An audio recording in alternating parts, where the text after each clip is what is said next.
Have you ever stood in your kitchen or garden and felt that sudden urgency? That little leak you hoped no one would notice?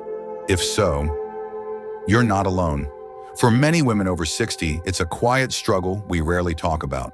It might happen when you laugh with a friend, sneeze unexpectedly, or simply try to make it to the bathroom in time. And while it can feel frustrating or even embarrassing, the truth is, it's far more common than you think. What surprised me most was learning that some of the habits we think are helping may actually be making things worse.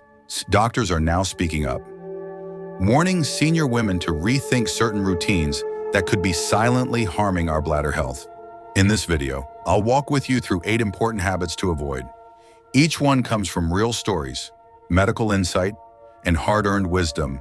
And by the end, I'll also share the simple shift that made all the difference in my own life. So take a breath, stay with me, and let's gently uncover what might be standing in the way of your comfort and confidence. If this speaks to you, feel free to like, subscribe, or simply keep watching. You're not alone. 1. Avoiding the urge. For many years, I believed that holding it in was a sign of strength. I'd be folding laundry, chatting on the phone, or tending to the garden when the urge came. And I'd tell myself, just wait a little longer. Finish this first, you're fine. It felt like I was being responsible, in control of my body and my time. But what I didn't realize was that my body was quietly asking for help, and I kept brushing it aside. My doctor, a kind and patient woman named Dr. Mark, once said something that changed how I saw everything. She told me that the bladder is like a child. If you ignore its signals long enough, it stops trying to communicate clearly. It becomes confused. It stretches out. And when it does that too often, the muscles weaken. That's when the leaks begin. Not because we're weak, but because we trained our body to hold too long and speak too quietly. I never imagined that simply waiting too long could lead to such a cycle, but it makes sense now. When we hold urine for too long, we don't just risk sudden accidents. We leave behind little bits that the bladder couldn't push out. That leftover urine becomes the perfect place for bacteria to grow. And suddenly, what began as a delay turns into an infection, the kind that leaves you tired, achy, and unsure why you feel so out of sorts. I think back now to the moments I pushed through, standing in line at the store, waiting until the commercial break, finishing that one last chore. I thought I was being efficient, but really I was ignoring something sacred. My body, even after all these years, still speaks to me, still asks to be heard, and now I've learned to listen. These days, when I feel that gentle nudge, I respond, not in a rush, not with worry, just calmly and kindly, as if a friend had gently tapped me on the shoulder. I excuse myself from conversations. I pause the TV. I give myself permission to stop and take care of something that matters. And in doing so, I've regained a little dignity, a little comfort, and a lot more trust in the quiet wisdom of my body. It's not about inconvenience, it's about honoring the signals that keep us whole, because every time we listen, we remind ourselves that care begins with the smallest choices, and that includes simply saying yes. I hear you when our body speaks. 2. Fearing water backfires. For years, I thought I was outsmarting my own body. I figured if I simply drank less water, I wouldn't have to run to the bathroom so often. No water, no urgency, no accidents. Seemed like a clever solution. But what I didn't realize was that my plan, though well-intended, was quietly working against me. My name is Eleanor, and I want to share what truly changed my perspective. Every morning, I'd take only a few sips of tea, avoid water through the afternoon. And by evening, I felt exhausted but triumphant. I thought I had done the right thing. But what started to happen puzzled me. My bladder felt more irritable than ever. I would get sudden urges that gave me no warning. And worst of all, those nighttime trips to the bathroom that I thought I was preventing became more frequent. Not less. It was during a routine visit that Dr. Mark gently explained something that stayed with me. When we deprive ourselves of water, our urine becomes darker and more concentrated. That sounds harmless, but it turns into something acidic and irritating to the bladder lining. Imagine trying to hold vinegar in a delicate bowl. That burning sensation, that unpredictable urgency. It all starts with dehydration, he told me. Eleanor, your bladder doesn't want to be empty all the time. It wants to feel steady, safe, and supported.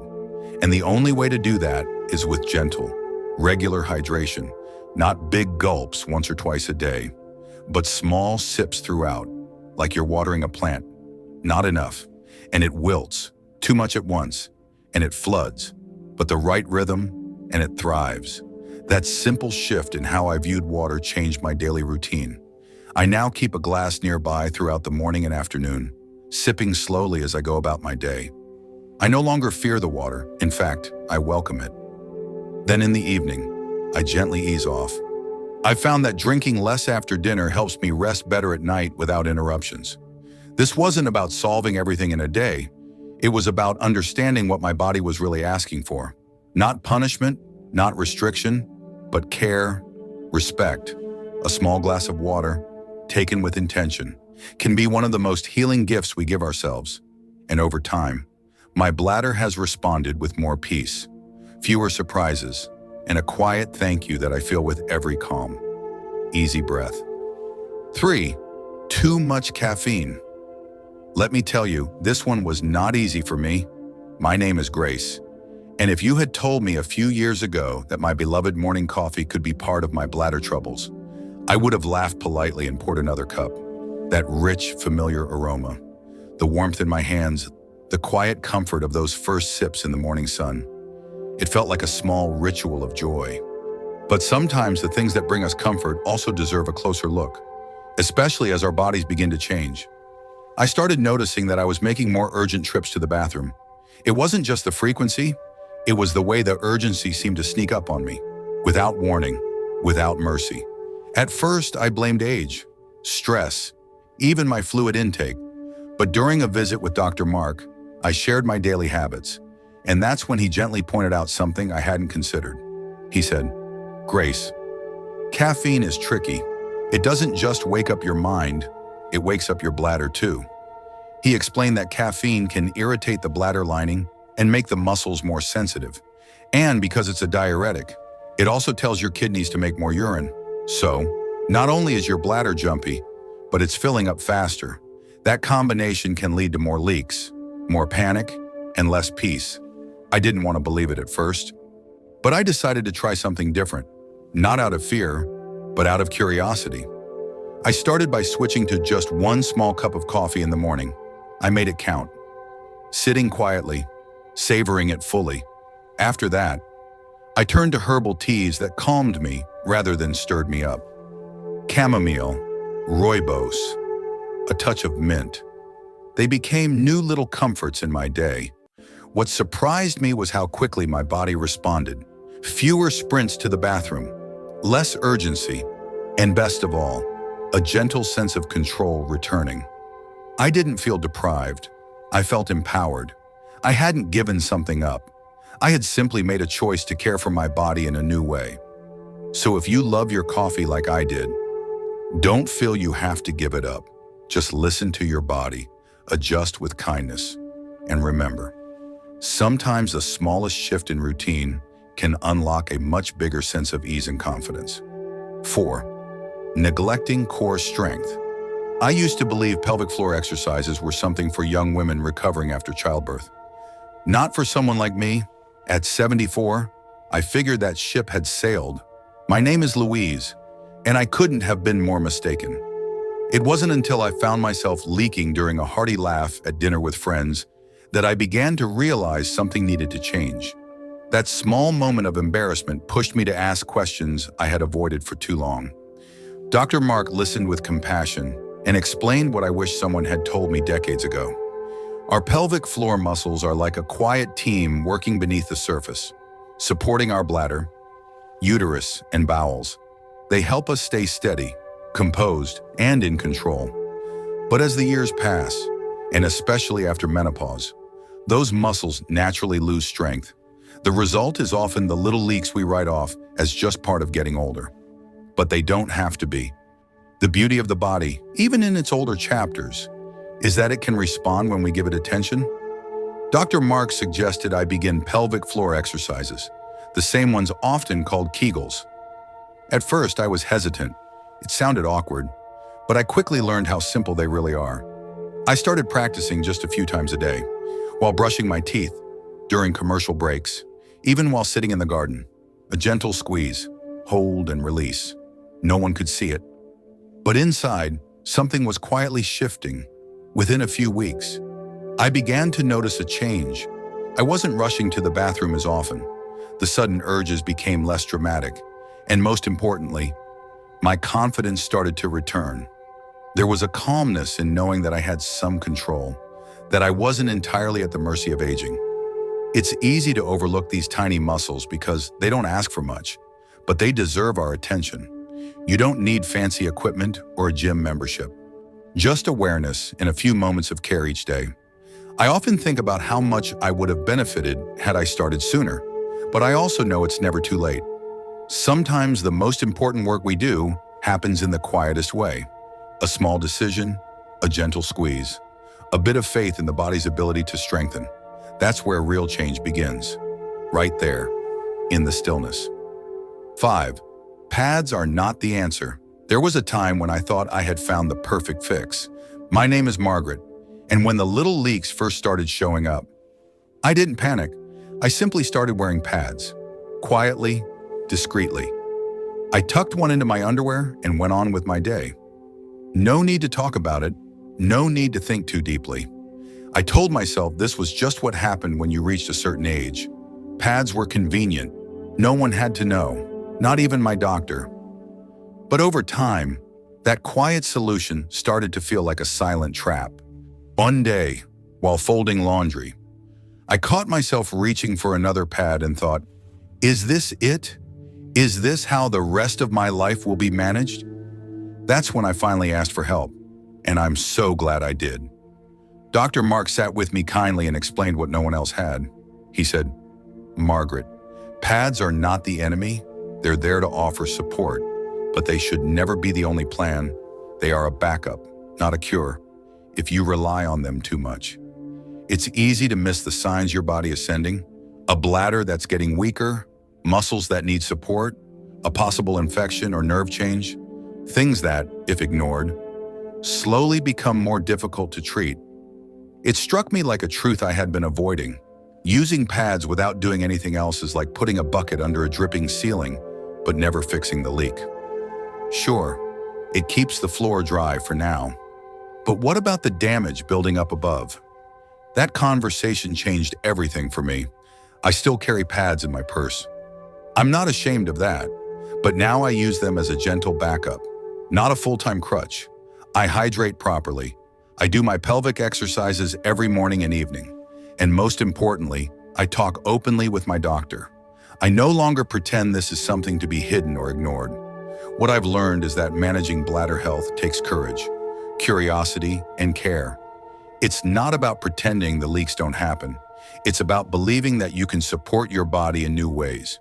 Even now, pads may help with the mess, but true strength lies in addressing the source. And that begins the moment we stop covering it up and start listening inward with compassion. 6. How smoking worsens leaks. I never picked up the habit myself, but I've walked beside enough friends who did to understand how far-reaching the effects can be. My name is Irene, and what I've learned over the years is that smoking doesn't just touch your lungs. It reaches into places most women don't expect, like their bladder. One dear friend of mine, Evelyn, had always been healthy otherwise, but the constant cough from decades of smoking began to wear her down in more ways than one. What started as an occasional leak turned into a daily challenge, not because of age, but because of what her body had endured for years.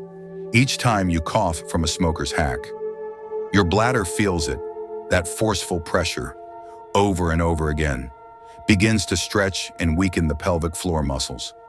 They are meant to hold you steady, to support your control, but they can only take so much strain. I've seen women who had to reach for pads, not because they were older, but because their bodies had been shaken from the inside by a habit they thought only affected their breath. But the truth goes deeper still. Smoking doesn't just cause coughing, it narrows blood vessels and cuts off oxygen to the pelvic area. That means slower healing, less resilience, and tissues that lose their natural elasticity. Even hormone levels are affected, especially estrogen, which plays a key role in bladder health for women after menopause. So when we think about smoking, we need to understand it touches far more than we ever see on the outside. Now, I know quitting isn't simple. Many of my friends have struggled with it for years, but I've also seen something remarkable. Women in their 60s, even 70s, deciding they'd had enough. They didn't do it with perfection or fanfare. They did it with quiet determination. And what surprised them most wasn't just the clearer breathing or the better sleep. It was that their bladder control started to improve too. The urgency eased. The leaks slowed down. Their body, even after all those years, responded with gratitude. If you've been smoking for a long time, please know this. It is never too late to make a new choice. Every step toward healing counts. Your body is still listening, still willing to meet you halfway. And sometimes the strongest decision we make is the one to begin again, not with shame, but with hope. 7. Late night sips. For the longest time, one of my favorite moments each evening was a warm cup of herbal tea. My name is Susan, and that simple ritual brought me so much comfort. Chamomile with a touch of honey or maybe peppermint after a long day. I'd curl up by the window, take slow sips, and let my body unwind. It felt like a gentle goodbye to the day, but somewhere along the way, I started waking up in the middle of the night. Once, twice, sometimes more, and worse. A few of those wake-ups came with damp sheets or a panicked stumble to the bathroom in the dark. It left me tired, embarrassed, and confused. At first, I thought it was just part of getting older, but after one especially restless week, I sat down and asked myself what had changed. That's when I saw the pattern. My peaceful nighttime tea wasn't as innocent as I believed. Dr. Mark later confirmed what I had begun to suspect. As we age, our bladder becomes more sensitive during sleep, and our ability to hold urine for long stretches of time starts to fade. What felt like a small act of self-care was quietly disturbing the rest my body so desperately needed. But here's the thing, I didn't want to give up that evening comfort, so I made a shift. Instead of having my tea at bedtime, I moved it to around 7 in the evening. That gave my body time to process the fluids before I crawled into bed. And after that, I became mindful. If I felt thirsty later on, I took small sips instead of reaching for a full glass. Those subtle changes made all the difference. Now I sleep more deeply, I wake up less, and I move through the night without that constant tension of wondering if I'll make it to the bathroom in time. It's amazing how a little timing can change everything. I still have my ritual, I still enjoy my tea, but now I've made it work with my body instead of against it. Sometimes the solution isn't to give something up, but to understand it better. When we treat our bodies with gentle awareness, even the smallest changes can bring back peace and restore dignity. Hydration still matters, but so does when we choose to nourish ourselves. And learning that balance has brought me more ease than I ever expected. 8. Speak to your doctor. There's one thing that held me back longer than any symptom ever did, and that was shame. My name is Carol. And when the bladder leaks began, I didn't tell anyone, not my daughters, not my closest friends, and certainly not Dr. Mark. I thought if I ignored it, maybe it would go away. But deep down, I was just scared and embarrassed. It felt like my body was slipping away from me, and I didn't want anyone else to see that. I convinced myself that silence was strength, that if I didn't talk about it, I could keep some sense of control. But day by day, that silence became a burden. I avoided social outings. I slept poorly. I was constantly tense, always planning my next trip to the bathroom or wondering if someone could tell. And then, one afternoon, I sat in Dr. Mark's office for something unrelated. He asked gently if there was anything else I needed, and I surprised myself. I nodded. That small moment of honesty opened the door to something I never expected. Understanding. He didn't flinch. He didn't shame me. He explained that bladder issues in older women are incredibly common and often very treatable. It's not just about muscles or age. It's about hormones, nerves, medications, hydration, posture, even the way we breathe. He told me I didn't need to keep suffering in silence. He adjusted one of my prescriptions, just like that. My nighttime trips to the bathroom dropped from 3 to 1. Then he connected me with a pelvic floor therapist. She taught me gentle exercises I could do at home. And for the first time in years, I felt hopeful. Another friend of mine, Helen, finally saw a doctor and learned that her leaks were due to a small prolapse. She had no idea. But once she had answers, she had options. We often carry the belief that talking about this makes us weak. But the truth is, silence keeps us stuck.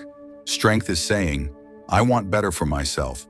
Strength is speaking up, even when your voice trembles. There are answers out there, real ones. But you have to ask, so if you've been holding it in, not just physically, but emotionally, please let that go. Your body is worthy of care. Your voice is worthy of being heard. And you are never too old to be helped, healed, and hopeful again. Let's gently recap. Listen to your urges. Stay hydrated with care. Be mindful with caffeine. Strengthen your core. Slow down. Support digestion. Keep moving. And above all, speak up when your body needs help. If this video brought you clarity or comfort, feel free to subscribe so we can continue this journey together. Leave a quick comment below with the words, "No more leaks," to let me know you're with me. You are stronger than you think, and change is always possible. In our next video, we'll explore simple foods that calm an overactive bladder. See you there.